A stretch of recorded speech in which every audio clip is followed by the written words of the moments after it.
আমি এখন দু পেঁয়াজি করব এই মাছগুলো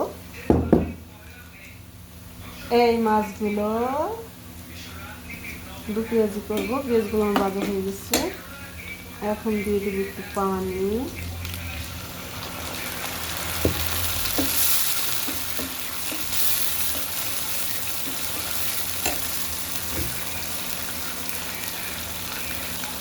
হালকা একটু হলুদের গুঁড়ো দিয়ে দেবো।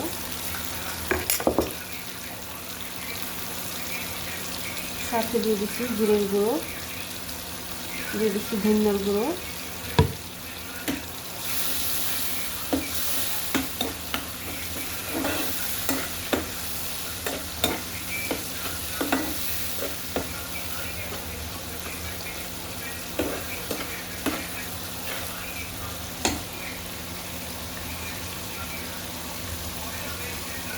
দিয়ে দিচ্ছি একটু লাল মরিচের গুঁড়ো,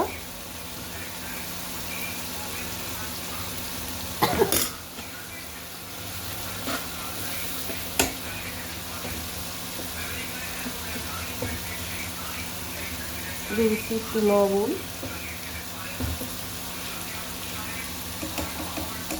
পরিমাণ করে। মাছের মধ্যে মাছ ভাজা মাছ, বেশি লবণ লাগবে না।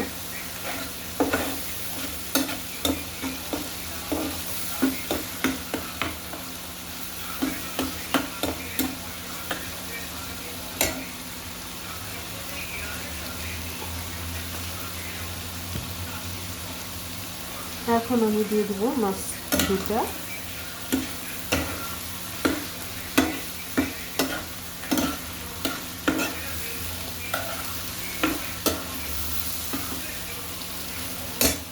এই মাছটা এভাবে মশলা দিয়ে সুন্দর করে নেড়ে চেড়ে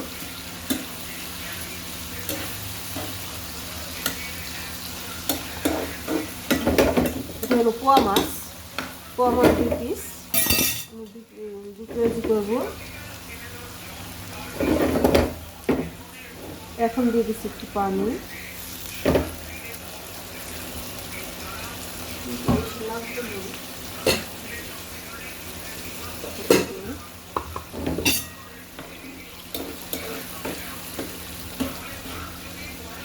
এতটুকু পানি দেওয়ার কারণ হলো মাছটা অনেক আগে ভাইজা রাখছিলাম, ঠান্ডা হয়ে গেছে, তাই ভিতরে গরম নয়। এখন পানিটা দিলে ভিতরে গরম হয়ে যাবে, বলক উঠা মশলাটা ভিতরে বসবো।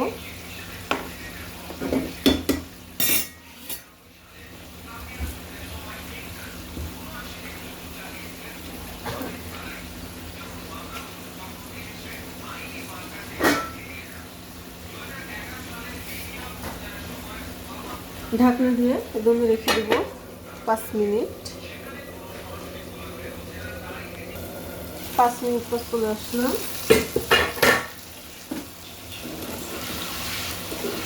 ঝোলটা শুকিয়ে গেছে।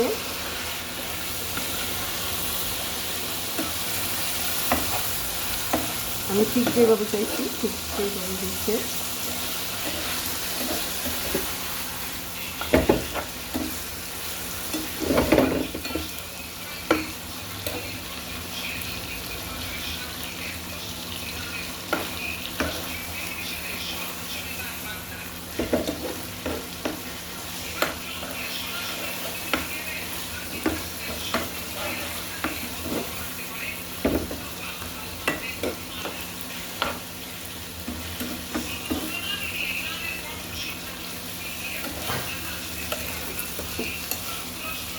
দু পেঁয়াজি করলে এভাবে পিসগুলো একটু মোটা মোটা করে কাটে দিতে হয়।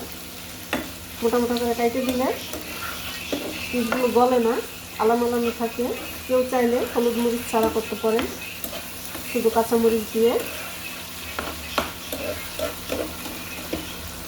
আবার কেউ চাইলে হলুদ মরিচ দিয়ে হালকাভাবে করতে পারেন। আমি যেভাবে করছি চাই, আশা করি মজা হবে, ভালো লাগবে। আপনারা ট্রাই করে দেখতে পারেন আমার মতন এইভাবে।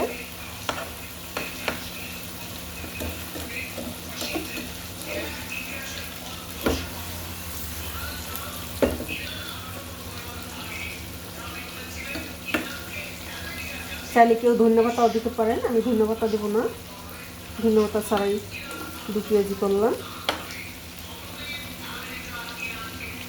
যার যেরকম পছন্দ ঠিক সেইভাবে করতে পারবেন। এখানে বেশি বা কাঁচামরিচটাই বেশি দিলে সবচেয়ে ভালো হয়।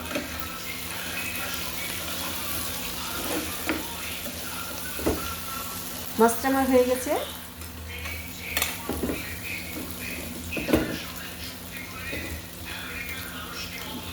মাছটা আমার হয়ে গেছে, দেখেন 2 কেজি করে। তা কেমন হলো সবাই কমেন্ট বক্সে কমেন্ট করে জানিয়ে দেবেন। আর ভালো লাগবে সবাই লাইক দিবেন, শেয়ার করবেন। কি বলবো, আবার রান্নাগুলো কেমন হয় জানি না, আসলে আপনারা কমেন্ট করলে, লাইক দিলে, শেয়ার করলে আমাদের কাছে অনেক ভালো লাগে, যে আসলেই আনন্দ পাই নতুন কোনো রেসিপি নিয়ে আসার জন্য। তারপরও দেখা হবে আশা করি নতুন কোনো রেসিপি নিয়ে। আপনারা ভালো থাকেন, সুস্থ থাকেন, খোদা হাফেজ।